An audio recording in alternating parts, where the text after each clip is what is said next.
Alright, so there's no really easy way to talk about this, so I'll just go ahead and just start here. There's quite a bit on my mind, and honestly, there's some of it that I can only briefly mention just because I only know a little bit about it, and there's other people more qualified to talk about it than me. I'll figure out what to call this, but the general idea ties in with a couple different themes, including masturbation, just because, well, that particular part, that topic has been brought up quite a few times with people talking about whether or not it's right or wrong, putting it under a moral scope, a moral lens. Genesis 38 is where I want to start things off simply because there's a very good and interesting story that ties in with, well, this, and I can explain a little bit more in depth into it. Judah, from the Old Testament, had three sons, Onan, and then Shelah. So was evil and was put to death, and then Onan was put to death because he refused to carry on his brother's legacy by marrying his wife and sleeping with her so that she would, conceive and have a son and carry on his brother's legacy. Every time he slept with her, he basically, and it's stated in scripture that he spilled his seed on the ground. Now, as far as with Tamar, who was Er's wife, now she went to Judah and they had a conversation, and Judah had said that she could marry Shelah when he had grown up into a young man. Now, when he had grown up, when she saw him next and saw that Judah had not brought him to her, she ended up disguising herself. Well, after she heard that Judah was on his way down, she disguised herself by the temple gates of Enan, and I don't remember where that's at, and I don't know where it's at, but anyway, she sat by the gates there and disguised herself like a temple prostitute. So Judah ended up seeing her and wanted to sleep with her, and she basically said, like, so what will you pay me to sleep with you? And he said that he would send a young goat her way. And then she said, what pledge will you give me until then? So anyway, long story short, she ended up getting pregnant and was then found out and was basically sentenced to be killed until she brought out the articles that she was told to keep until he had delivered his end of the bargain with the goat. He had exclaimed that she was more righteous than him simply because she was owed a child, more or less, simply because Judah said that she could marry the man that was actually withheld from her. So this does not directly tie in with masturbation at all, but there are other points as far as with duties that have been recorded by individuals having to have fulfilled, to either sleep with the women to carry on legacy, or for the daughters to have carried on legacy by sleeping with others. Now, in the case for Lot, that was incestuous with the daughters getting him drunk, but there was no crime attributed to them as far as what was recorded in the Bible, and there's no crime that was attributed to him, to Lot. And this was after fleeing Sodom and Gomorrah when they were hiding in the caves. So there's a lot here that is very complicated, but when it comes down to it, I believe that young men were allowed to marry at a younger age than what is attributed to now, possibly from around 14 years of age. Being an adult those who were adults were treated differently back then, and they were given responsibilities at a young age. Beyond that, I haven't really looked into it, and I want to say that it's interesting to note that when it comes down to it, people usually argue masturbation as far as it being from a moral aspect of it being right or wrong, rather than from a biological standpoint of view, where that we happen to have sexual organs built into us that grow with us as we age. We are to take accountability of what we have, and we are to either use or to deal with them as we see fit. So in that sense, it is natural and it is a part of us, and therefore it is right since it is created. It is something that we are born with.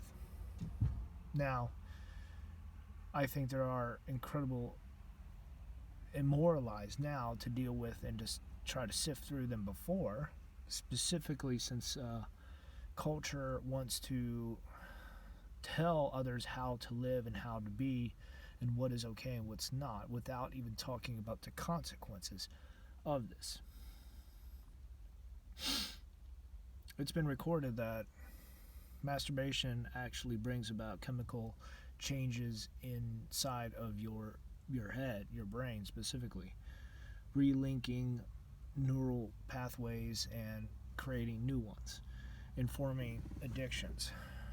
It is a chemical of a very addictive degree, since there are too many, I don't even know what the percentage is, but there's too many people out there who are addicted to porn, and it is unfortunately a very sad habit.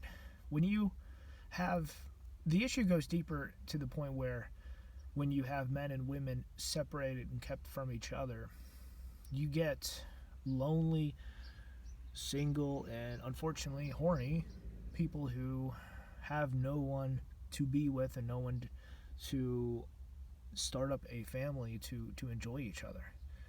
It is talked about in songs of Solomon that two lovers should enjoy their bodies, to enjoy themselves, and that it was natural, it was normal, it was right, and that there was a degree of love talked about. So the thing is, masturbation was not necessarily needed back then, because marriage was provided as a way to, not necessarily as a coping mechanism, but it was the next step of their life. Masturbation here in today's culture is a coping mechanism, because marriage is not something that happens, so not anywhere near as early as what was allowed back then. So when it comes down to it being right or wrong, when others argue very shallow points without going into the background of why things were the way they were and what is happening in today's world, it's not about right or wrong. It's about customs, it's about culture, and it's about what happened, what the norm was then compared to what the norm is now. I think that the other parts of the conversation I was talking about that led up to this, that is very convoluted, is talking about the framework for society. I will link them down below, but I will have to talk about them later, simply because they require their own video. But in short, there's a lot that goes into this, including marriage, because marriage itself is not something, masturbation is not something that's needed if marriage is in the picture. And having two young couples grow up at a younger age into a life together is a good thing, because they learn each other. They grow from having fun to learning about life together, till whenever one or the other or both pass away. Life was shorter back then too. The medical practices and all that was extremely limited, and whenever issues and diseases were picked up, it just wasn't able to be treated. So our lives are longer, but we have a lot more issues that is keeping men and women apart from being able to enjoy one another, to enjoy the intimacy and the sex that should be there, that is not there. Masturbation is just a tool to help one cope with the other, without the other, that unfortunately is monetized and is turned into a way to make money through porn specifically. Now, there are other ways, other outlets that I've looked into this, and it's interesting to note that the toys for women are largely appreciated and accepted, while the toys for men are not. Now, in terms of them being used with each other interchangeably, there's no problem there, because women can have access to this, and they are absolutely fine with this. But when it comes down to like love dolls, you could say sex dolls, but their intimate nature does. Let me rephrase that. Because of their nature, many like to call them, the ones who sell them, the ones who have them, they want to refer to them as love dolls, because they are something that you could be intimate with without ever having sexual relations with. Love dolls themselves are something that are decried as immoral, treating these toys as if they are actually people rather than just simply something that is inanimate, something that is an object to be used.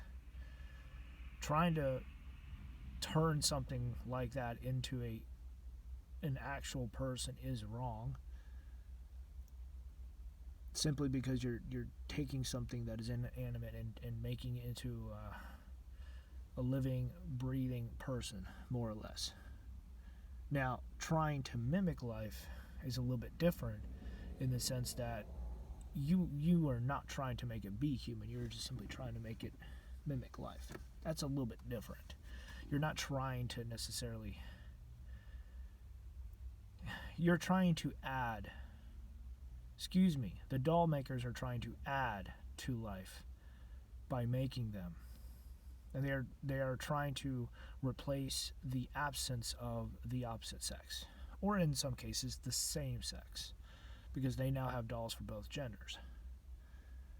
So, in short, masturbation is monetized, and it is going to be this way for a long time, for up until, if there is a collapse coming,